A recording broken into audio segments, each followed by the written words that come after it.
हम आने वाली कुछ वीडियोस के अंदर एक बहुत इंपॉर्टेंट कॉन्सेप्ट को समझने की कोशिश करेंगे, जिसको लिस्ट कहा जाता है। इसी कॉन्सेप्ट को बाकी दूसरी डिफरेंट लैंग्वेज में अरेज कहा जाता है। तो सबसे पहले हम ये देखते हैं कि लिस्ट की जरूरत क्यों है और ये कहाँ पे आके एग्जिस्टिंग हमारा नॉलेज जो है वो सफिशिएंट नहीं है और हमें लिस्ट की जरूरत है।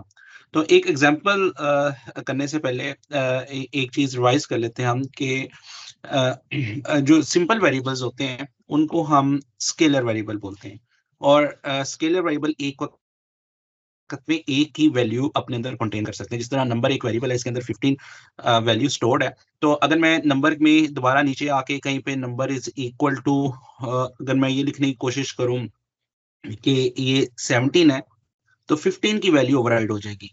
इट मींस कि एक वक्त में जो नंबर का वेरिएबल है वो एक ही वैल्यू को स्टोर करेगा, इसलिए इसको हम स्केलर वेरिएबल बोलते हैं और ये it can contain only single value at a time.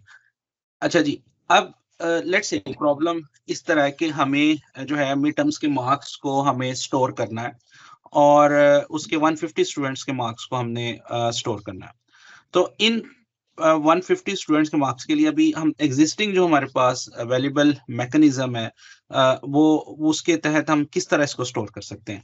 Naturally हमें 150 वेरिएबल डिक्लेयर करने पड़ेंगे, हर स्टूडेंट के लिए इंडिविजुअल वेरिएबल डिक्लेयर करना पड़ेगा और उसको फिर हम मे बी इस तरह हम लिखें उसको, तमाम स्टूडेंट्स के मार्क्स को इनपुट लें, फर्स्ट स्टूडेंट के मार्क्स को उसको स्टोर करें, फिर सेपरेटली सेकंड स्टूडेंट के मार्क्स को हम जो स्टोर करें, फिर थर्ड को और सो ऑन हम सब स्टूडेंट्स के मार्क्स को जो है वो स्टोर करें। अब इसमें प्रॉब्लम ये है कि ये बड़ा कम्बरसम है, इस चीज को हम लूप के अंदर भी नहीं लगा सकते। अगर आप सोचें कि इसको हम फॉर के लूप में लगा लें और इतनी दफा 150 टाइम करें, तो ये हम नहीं कर सकते। वो क्यों नहीं कर सकते? अगर आप फॉर का लूप में लगाएंगे यहाँ पे, तो ये उसके अंदर आप इनपुट जब ये वाली स्टेटमेंट लिखेंगे, तो ये फर्स्ट आइट्रेशन के लिए तो STU1 होगी, सेकंड आइट्रेशन के लिए भी STU1 ही रहेगी।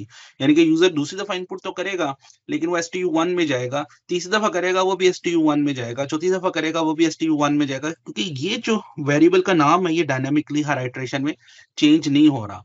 तो अब फाइनली लास्ट जो स्टूडेंट है उसका जो इन्फॉर्मेशन है वो हमारे पास सेव हो जाएगी। पहले वाली तमाम स्टूडेंट की 149 स्टूडेंट की इन्फॉर्मेशन जो है वो हमारे पास सेव नहीं होगी। तो इसलिए स्केलर वेरिएबल्स जो है वो लार्जर डेटा को कंटेन करने के लिए जो है वो सफिशिएंट नहीं होते।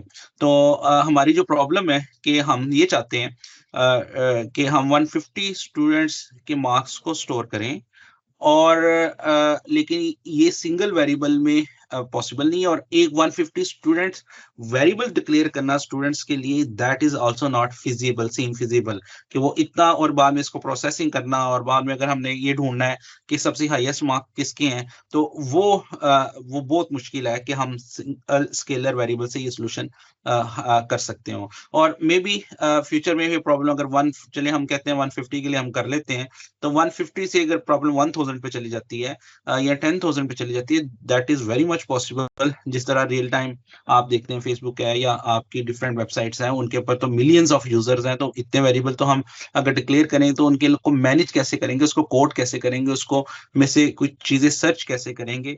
तो this is the a real time problem. जब डाटा बढ़ता है तो उस वक्त हमारे लिए इसको स्केलर वेरिएबल में मैनेज करना बहुत मुश्किल हो जाता है। तमाम लैंग्वेजेस इसका सलूशन पेश करती हैं और पाइथन इसका सलूशन लिस्ट की शक्ल में देती है। वो अभी हम देखते हैं शॉर्टली वो क्या सलूशन और किस तरह हम लिस्ट हमारी हेल्प करेगी इसको प्रॉब्लम को सॉल्व करने में।